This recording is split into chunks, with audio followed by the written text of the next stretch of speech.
savez, c'est un film qui a été achevé en 1993.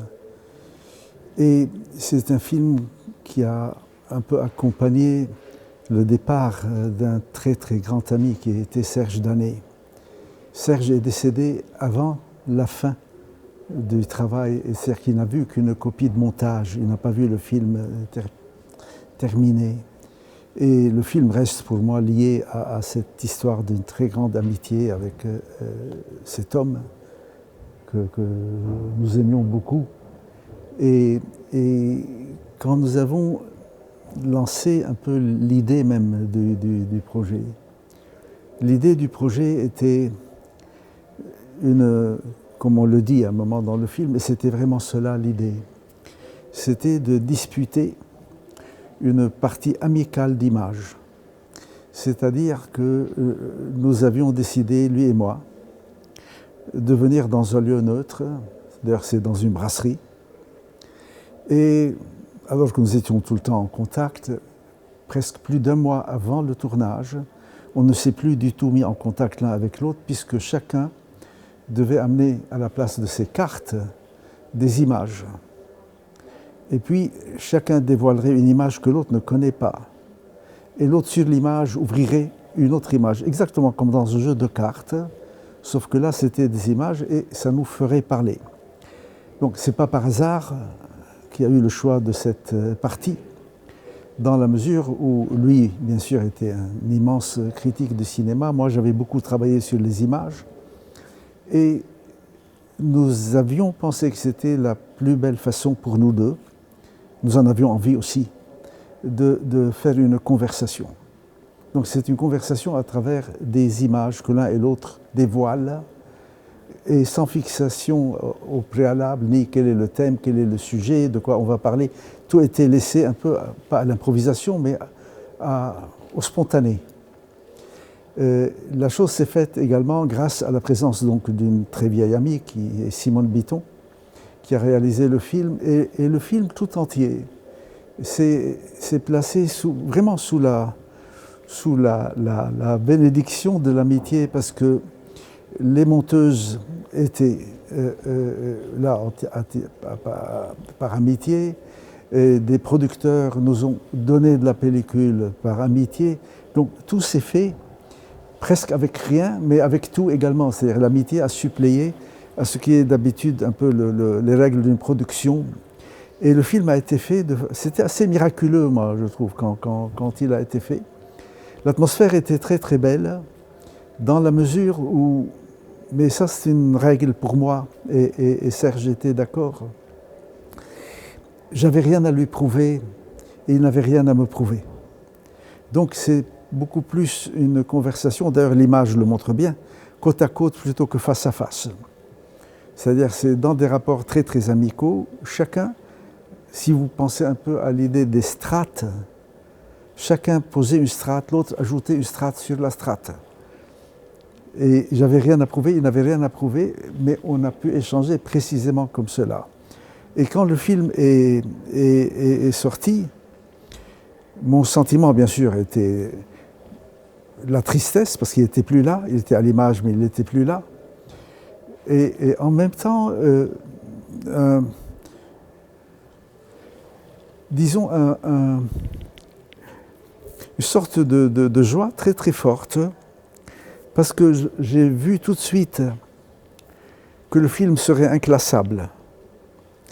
Et je pense que c'est cet aspect-là qui fait que pour moi, c'est un film très important. On ne sait pas où le mettre. Et je pense que c'est d'habitude un des critères des belles œuvres. Et je trouve que Simone Bitton a filmé admirablement, parce que ce que je vous dis aurait pu ne pas se retrouver à l'image si une autre réalisation avait été faite. Elle a absolument capté, et c'est ça qui m'avait fait beaucoup, beaucoup de plaisir. Donc il y a un côté jubilatoire hein, quand je l'ai vu. Jubilatoire et triste.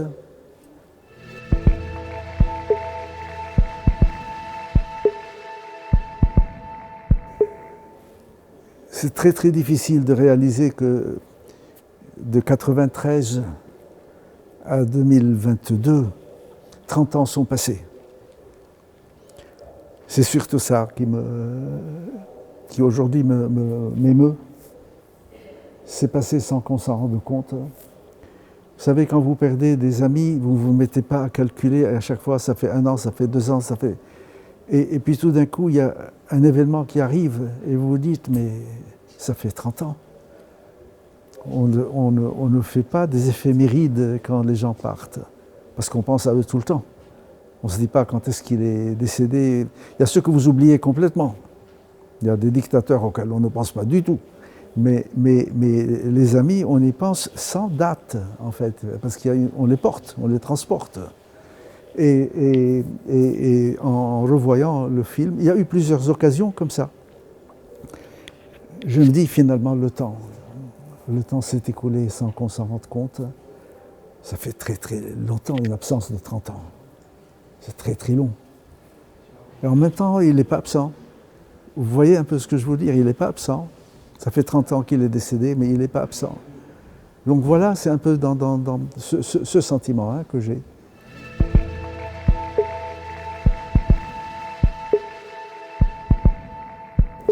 Vous savez, les images seules n'ont pas de force. Ce qui est toujours très fort, c'est quand vous arrivez à créer des rapports d'images, des relations d'images et des rapports d'images. Donc, et des rapports et des ordres de séquences. C'est pour cela que l'exercice était extrêmement ludique pour nous. C'est pas un cours de cinéma. C'est quand il avance une image, qu'est-ce que j'avance de mon côté qui crée une relation entre les deux. Alors que nous ne savons pas à l'avance, je ne sais pas ce qu'il va ouvrir et il ne sait pas ce que je vais ouvrir. Et puis il enchaîne, et puis je réenchaîne. Et ça, c'était un exercice extrêmement ludique, mais je pense qu'il montre bien ce qu'on peut faire avec les images. Une fois que vous avez fait les rapports d'images, vous entrez également dans d'autres considérations, par exemple les cadences. Mais là, nous étions avec des images fixes. Au cinéma, les cadences sont fondamentales. L'ordre de séquence, les cadrages, et bien entendu l'avant-plan et l'arrière-plan. Tout cela joue beaucoup et c'est chargé de sens. Là, c'était un exercice sur les rapports d'images. En même temps, quand même, c'est un mélange de l'intime, parce qu'il y a des images intimes et des images de l'ordre général des choses, d'actualité si vous voulez, de souvenirs d'actualité, et dire comment on est un peu dans ces images en fait, et en même temps dans le monde. Vous voyez, et ce film est troublant parce qu'à la fin, je raconte, mais je ne vais pas le dire là, les gens, vous le verrez avec le film, une sorte de parabole qui m'est sortie comme ça, qui était racontée par un grand poète persan, un mystique. Et aujourd'hui, 30 ans après, je me dis, mais elle est monstrueusement actuelle. Elle est très, très actuelle. Et là, il faut que vous sachiez une chose, ce film a été fait au lendemain de la première guerre du Golfe. Donc, nous étions tous les deux catastrophés par ce qui s'était passé et ce qui allait se passer. Nous pressentions qu'il allait y avoir des destructions sans fin. Et ça s'est malheureusement confirmé, c'est pas fini. On passe d'un génocide à une guerre, d'une guerre à un génocide en permanence, et notamment dans cette région du monde. C'était l'Irak, la Syrie, le Liban, la Palestine, ça fait un siècle que ça dure, les bouleversements, et vraiment les persécutions, à tous les sens du terme, physiques, intellectuelles, psychologiques. Et on pressentait que ça allait être très très grave. Mais là, 30 ans plus tard, vous vous dites, finalement le pressentiment, malheureusement, mais le pressentiment était fondé, c'était juste.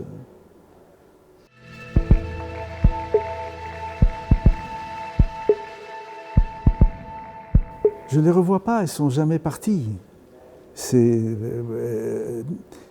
Peut-être que mes filles les reverraient, parce que c'est leur histoire, mais en même temps, ce n'est pas leur épisode physique.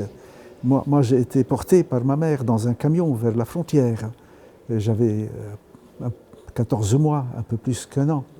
Donc c'est mon histoire. Donc quand je vois des images comme dans l'exposition ici, c'est mon histoire. Je veux dire, c'est pas le fait d'avoir du recul ou pas, d'être objectif ou pas. L'objectivité dans ce cas est une imbécilité absolue qui très souvent est utilisée pour justifier des saloperies. Et en même temps, je ne m'identifie pas. Je sais que ce n'est pas moi. Mais il y a quand même quelque chose qui est partagé, qui est... Vous savez, l'exil est un dépaysement. L'exil forcé est un dépaysement. L'exil économique est un exil forcé. L'exil à cause de la misère et l'exil à cause des persécutions politiques, c'est un dépaysement. Mais si on prend littéralement le terme, c'est dépaysé, c'est-à-dire vous êtes arraché à un lieu. Et le dépaysement est une chose très troublante. Mais après, qu'est-ce que vous en faites? Ou une nostalgie mortifère, ou une conquête du monde. Il n'y a pas de troisième voie. Vous voyez? Donc on est quelques-uns qui avons décidé de parcourir le monde, puisqu'on nous volait le nôtre, mais des milliers, et qui ne sont pas aussi privilégiés que nous, parce que c'est un luxe de dire maintenant je vais conquérir le monde. Quand vous êtes dans la misère, quand vous êtes dans la famine, quand vous êtes sous le froid, vous ne pouvez pas dire je suis en train de conquérir le monde. Vous ne pouvez que ressasser la nostalgie d'un lieu perdu, d'une vie perdue, d'émotions perdues, et ainsi de suite. Mais, et c'est pour cela que je dis, je fais partie de privilégiés. Je ne suis pas, malgré la façon dont mon histoire débute, mais quand même, on a été... Mahmoud Darwish, mon grand ami, dont je suis le traducteur, me disait, tu sais, il y a des fois où l'exil peut parfois être généreux. Et l'exil a été généreux avec certains parmi nous, pas tous. Parce que nous avions également la capacité, les moyens, nous n'étions pas dans des camps, nous n'étions pas dans des conditions impossibles, et certainement l'audace, je dis l'audace de façon très, très modeste, de se jeter à l'eau. Parce que dans les exils, pour que vous cessiez d'habiter vos nostalgies et que vous décidiez de vous mettre en mouvement, c'est une question de mouvement, hein, il faut oser à un moment parce que vous avez le sentiment que vous allez peut-être tout perdre. Que en vous jetant à l'eau, vous allez disparaître totalement. Puisque vous vous attachez, vous vous accrochez à ce qui fut votre monde. Il faut oser à un moment donné. Une fois que vous avez osé, vous verrez que c'est fabuleux. Vous voyez? Mais il n'empêche que ce qui reste alors de cette histoire de nostalgie, c'est une immense tendresse. J'ai une immense tendresse pour tous ceux que j'ai connus. Je sais combien mon père a souffert, mais je n'ai pas la nostalgie. C'est-à-dire si aujourd'hui, le peuple de Palestine réintégrait sa terre, je serais absolument contre toute reconstitution du monde disparu. Je serais absolument pour la construction du monde qui vient, mais pas de reconstruction. La nostalgie est terriblement stérile. C'est très stérile, la nostalgie.